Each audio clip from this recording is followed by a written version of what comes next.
வாக்குண்டாம் நல்ல மனமுண்டாம் மாமலரால் நோக்குண்டாம் மேனி நுடங்காது பூக்கொண்டு துப்பார் திருமேனி தும்பிக்க யான் பாதம் தப்பாமல் சார்வார் தமக்கு. சர்வமங்கள மாங்கல்யே சிவே சர்வார்த்த சாதிகே சரண்யே திரியம்பகே கௌரி நாராயணி நமோஸ்துதே. தேவி மகாத்மியத்தில் கீலகம். न्यासः अस्य श्रीकीलकस्तोत्रमहामन्त्रस्य विशुद्धज्ञानऋषिः अनुष्टुप्छन्दः श्री चण्डिकादेवता सां बीजं क्लीं शक्तिः क्लूं कीलकं श्रीचण्डिकाप्रसादसिद्ध्यर्थे जपे विनियोगः. कीलकं விசுத்த ஞானமே சரீரமாயும் 3 வேதங்களே தெய்வீக கண்ணாயும் கொண்டு உயர் நலத்தை கூட்டுவித்தற்கு காரணரூபியாய் பாதி சந்திரனை தலையில் பணிந்து விளங்கும் பரமேஸ்வரனுக்கு நமஸ்காரம். எல்லா மந்திரங்களுக்கும் இந்த சப்தசதி பாராயணத்தை அபிகீலகம் என அறிய வேண்டும். எந்த மந்திரத்தையும் இடைவிடாது ஒரு மனதினாய் ஜபிக்கும் ஒருவன் க்ஷேமத்தை அடைகிறான். அங்கனம் ஜபிப்பவனுக்கு உச்சாடனம் முதலிய அனைத்தும் சித்திக்கின்றன. கிடைத்தற்கரிய எல்லா பொருட்களும் கிடைக்கின்றன. ஆனால் மந்திர ஜபம் இல்லாமல் தேவி மகாத்மியமாகிய இதனால் துதிப்பவருக்கு ஸ்தோத்திர மாத்திரத்திலேயே தேவி சித்தி அளிக்கிறாள்.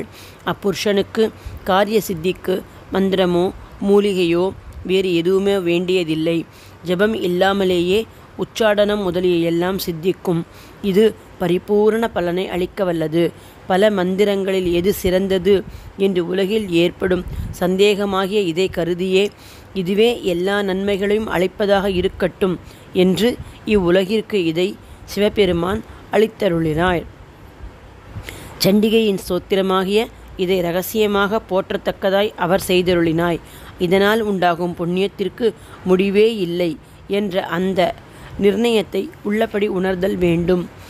வேறு மந்திர ஜபம் செய்பவனும் தேவி மகாத்மியத்தை பாராயணம் செய்வானாயின் அவனும் எல்லா நன்மைகளையும் சந்தேகமின்றி அடைவான். கிருஷ்ணபக்ஷ சதுர்தசியிலோ அஷ்டமியிலோ ஒருமைப்பட்ட மனதுடன் எந்த சாதகன் நியாய வழியில் சம்பாதித்த தன் பொருளை தேவியிடம் சமர்ப்பிக்கிறானோ பின்பு உலக வாழ்க்கையின் பொருட்டு அவசியமானதை தேவி அளித்தது என மீண்டும் பெற்றுக்கொள்கிறானோ அவனிடமே தேவி சந்தோஷம் அடைகிறாள். அவளை மகிழ்விக்க வேறு வழியில்லை. இந்த மாதிரி பூட்டினால் சித்தி மார்க்கம் மகாதேவரால் பூட்டி வைக்கப்பட்டுள்ளது.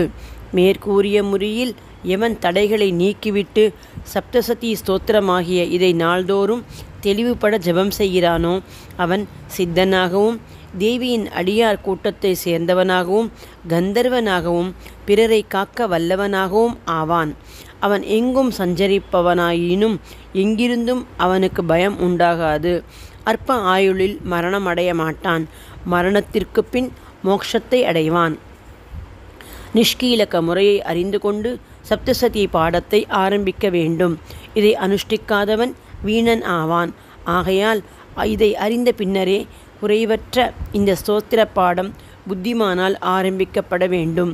ஸ்ரீகளிடம் சௌபாகியம் முதலிய எது காணப்படுகிறதோ அது எல்லாம் தேவியின் அருளாலேயே ஏற்படுவதாகையாலும் பரமமங்களமான இந்த ஸ்தோத்திரம் ஜபிப்பதற்குரியது. மெதுவாக ஜபம் செய்தாலும் பலன் உண்டு. எனினும் உறக்க பாராயணம் செய்வதாலேயே பரிபூரண பலன் ஏற்படும். ஆதலால் அங்கனமே அது ஆரம்பித்து அனுஷ்டிக்கப்பட வேண்டும். ஐஸ்வர்யம், சௌபாகியம், ஆரோக்கியம், சம்பத்து, சத்ருஜயம், உயர்ந்த மோட்சம் எல்லாம் எந்த பரதேவியின் அருளால் கிட்டுகின்றனவோ அவள் ஏன் மக்களால் துதிக்கப்படுவதில்லை? அவள் மக்களால் துதிக்கப்பட வேண்டும். அவளை துதித்தால் ஐஸ்வர்யம், சௌபாகியம், ஆரோக்கியம், சம்பத்து, சத்ருஜயம், உயர்ந்த மோட்சம் எல்லாம் கிடைக்கும். இங்கனம் கீலக ஸ்தோத்திரம் முத்திற்று. சர்வமங்கள மாங்கல்யே சிவே சர்வார்த்த சாதியே சரண்யே திரியம்பகே கௌரி நாராயணி நமோஸ்துதே.